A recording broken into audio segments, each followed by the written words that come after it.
Hi everyone, मैं robin आप सभी को यहाँ पर वेलकम करता हूँ एक बहुत ही ज़्यादा और बहुत ही इम्पॉर्टेंट वीडियो के अंदर, जहाँ पर मैं आपसे बात करूँगा इज़राइल और फ़िलिस्तीन के अंदर होने वाली कुछ क्लैशेस के बारे में। देखिए, इज़राइल के जेरूसलम में पुलिस और फ़िलिस्तीन के बीच में काफ़ी झड़प हुई, जिसके अंदर 160 से ज़्यादा लोगों को इंजरीज़ हुई। और ये जो झड़पें हैं वो लगभग 7 मई से जेरूसलम के अल अक्सा मस्जिद का जो एरिया है वहाँ पर शुरू हुई थी। इसके बाद जो इज़राइल पुलिस थी और फ़िलिस्तीन के बीच में हफ्ते भर की इस क्लैश के बीच में काफ़ी ज़्यादा लोगों को इश्यूज़ हुए, काफ़ी ज़्यादा चीज़ें निकल कर आईं।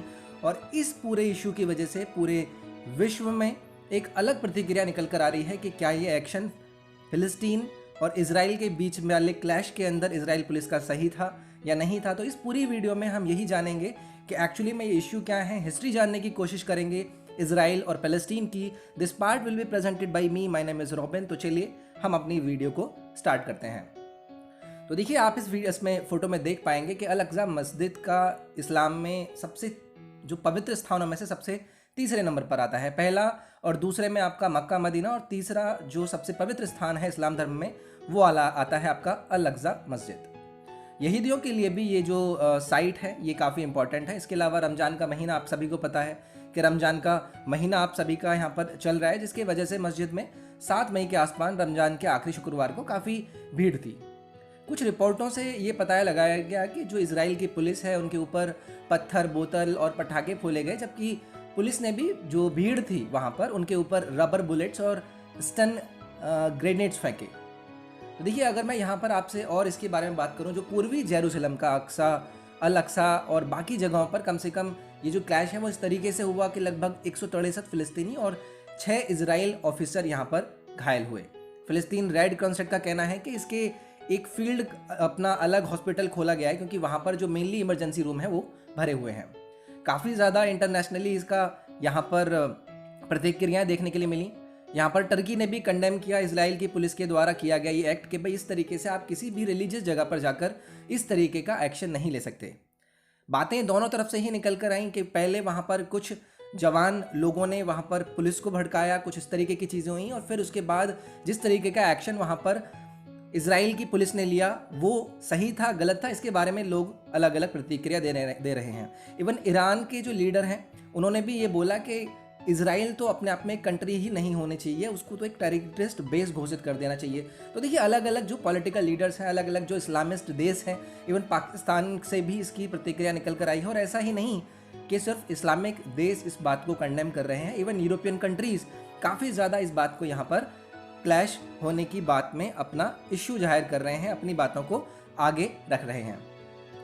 इसके बाद देखिए, फ़िलिस्तीन के जो राष्ट्रपति हैं महमूद अब्बास, उन्होंने भी कहा कि वो अशांति के लिए इजराइल सरकार को यहाँ पर जिम्मेदार ठहराते हैं और अक्सा के जो भी हीरोज़ हैं उनका पूरा समर्थन करते हैं। देखिए, बात शुरू होती है लगभग साल 2000 में, जब अल अक्सा मस्जिद से ही दूसरा फ़िलिस्तीन विद्रोह शुरू हुआ था। इसकी शुरुआत इजराइल के जो नेता हैं एरियन शेरन के मस्जिद के दौरे आने के बाद से शुरू हुई थी। एक्चुअली में हम अगर ये जाने कि ये जो झड़पें हैं वो हो क्यों रही हैं, तो देखिए, जेरूसलम में कई हफ्तों से तनाव चल रहा था। इसका एक बेसिक जो रीज़न है वो इसलिए भी है क्योंकि इजराइल ने शहर के कुछ हिस्सों को प्रतिबंधित कर दिया था। इसमें आप रमज़ान के महीने में फ़िलिस्तीन लोग नमाज के बाद जमा होते थे। पूर्वी जेरूसलम के इन हिस्सों पर इजराइल और फ़िलिस्तीन दोनों दावा भी करते हैं। तो ये सभी चीज़ें थी। अगर मैं यहाँ पर आपका फ़िलिस्तीन का एक हिस्टोरिकल कंप्रोमाइज़ दिखाने की यहाँ पर कोशिश करूँ, तो 1947 से पहले जो पूरे इस एरिया की हिस्ट्री थी, जो यहाँ पर लोगों का कवरेज था, वो एक तरीके से आप मान सकते हैं कि 100% यहाँ पर फ़िलिस्तीन्स रहते थे। उसके बाद यहाँ पर वॉर्स होती हैं, यहाँ पर इजराइल्स यानी कि जो आपके ज्यूज़ होते हैं उनकी डोमिनेशन बढ़ती है और ये एरिया कहीं ना कहीं सिकुड़ता चला जाता है। यहाँ पर सबसे इंपॉर्टेंट साइट जो मैं आपके सामने बात कर रहा था वो थी जेरूसलम। ये पैटर्न यहाँ पर इसी तरीके से फॉलो होता है। और अभी अगर आप करंटली देखेंगे तो ये जो पॉपुलेशन है, ये जो एरिया है, वो कुछ परसेंट, कुछ ये हरा वाला और ये आपका गाजी पट्टी वाला जो एरिया है ये आपका फ़िलिस्तीन लोगों के पास है, और बाकी जो एरिया है वो आपका इजराइल एडमिनिस्ट्रेशन यहाँ पर देखता है। देखिए, ये है आपका जो मैंने आपसे कहा ये मस्जिद, जिसके अंदर ये सभी चीज़ें और ये क्लैश आपको देखने के लिए मिला। तो यहाँ पर अगर मैं आपसे इसकी हिस्टोरिकल बात करूँ, इसके बारे में बात करूँ, तो अपने आप में एक बहुत ही फेमस और बहुत ही ज़्यादा रिलीजियस सेंटिमेंट्स को बनाकर रखने वाली ये जगह है। यहाँ पर तीनों ही मेन जो रिलीजन है उनकी अलग अलग यहाँ पर रिलीजियस साइट्स देखने के लिए मिलती हैं, जहाँ पर इजराइल की भी आपको साइट्स देखने के लिए मिलेंगी, क्रिश्चियनिटी की आपको यहाँ पर साइट्स देखने के लिए मिलेंगी, और यहाँ पर जूइश पीपल की भी आपको साइट्स देखने के लिए मिलेंगी। इसके बाद होता क्या है, अगर मैं यहाँ पर आपको मैप की हेल्प से दिखाने की कोशिश करूँ तो ये जो पार्ट है यहाँ पर आपका डोम ऑफ रॉक है, और ये आपका वो अल अस्का मॉस्क्यू है जहाँ पर इजराइल लोग इकट्ठा हुए थे। आई मीन जो आपके ये लोग हैं, आई मीन जो आपका यहाँ पर मुस्लिम दर्जा है, मुस्लिम जो लोग हैं वो आपका यहाँ पर इस्लाम धर्म को मानने वाले यहाँ पर इकट्ठा हुए थे। उसके बाद यहाँ की अगर मैं बात करूँ, ये भी आपका मुस्लिम क्वार्टर है जहाँ पर यहाँ पर कुछ साइट्स हैं। ये जूइस क्वार्टर है जहाँ पर जूइस लोग अपना यहाँ पर रिलीजियस बातें करते हैं। उसके बाद यहाँ पर ये वाला जो एरिया है ये क्रिश्चियन लोगों के फेमस चर्चेज आपको यहाँ पर देखने के लिए मिलेंगे।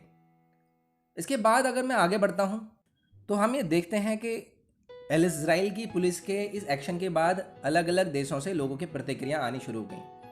अब आगे क्या होगा, आगे बस यही देखने के लिए चीज़ें बचती हैं कि अमेरिका ने तनाव को कम करने के लिए यहाँ पर अपील की है कि वो किसी भी तरीके से ज़बरन हटाए जाने से जो भी ईस्टर्न जेरूसलम है उसकी स्थिति को बिगाड़ सकने वाली कंडीशन इस तरीके से आपकी बन सकती है। तो इसी चीज़ को यूएन ने भी चेतावनी दी है कि लोगों को ज़बरन हटाना युद्ध अपराध की श्रेणी में आएगा आपका।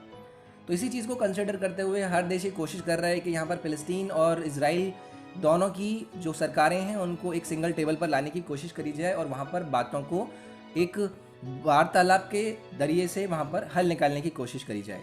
तो ये क्लैशेस क्यों होते हैं आप सभी को पता है, अलग अलग लोग अपनी डोमिनेंस वहाँ पर स्थापित करने की कोशिश करते हैं। कोई ये कहता है कि मेरे साथ गलत हुआ और दूसरा कहता है मेरे साथ गलत हुआ। गलत किसके साथ हुआ वो हिस्ट्री आपको सभी को बताती है कि जो भी हो रहा है या जो भी हुआ था वो किस तरीके का था।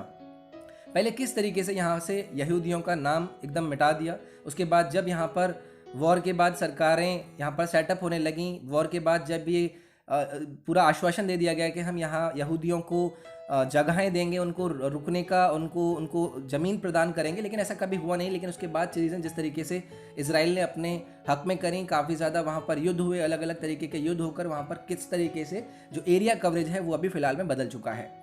तो ये क्लैशेस कहीं ना कहीं एक पूरे देश में रिलीजन सेंटिमेंट्स को हर्ट करते हैं, ये अलग अलग मायने भी निकालते हैं। तो आगे बस यही देखना होगा कि किस तरीके से बाकी के बड़े बड़े कंट्रीज़ और यूएन यहाँ पर इन चीज़ों को कंसिडर करता है। मैं रॉबिन आपसे इस वीडियो में विदा लेता हूँ। नेक्स्ट पार्ट में मिलेंगे किसी और इम्पोर्टेंट वीडियो के साथ। अपना ख्याल रखिए, take care, bye bye, thank you.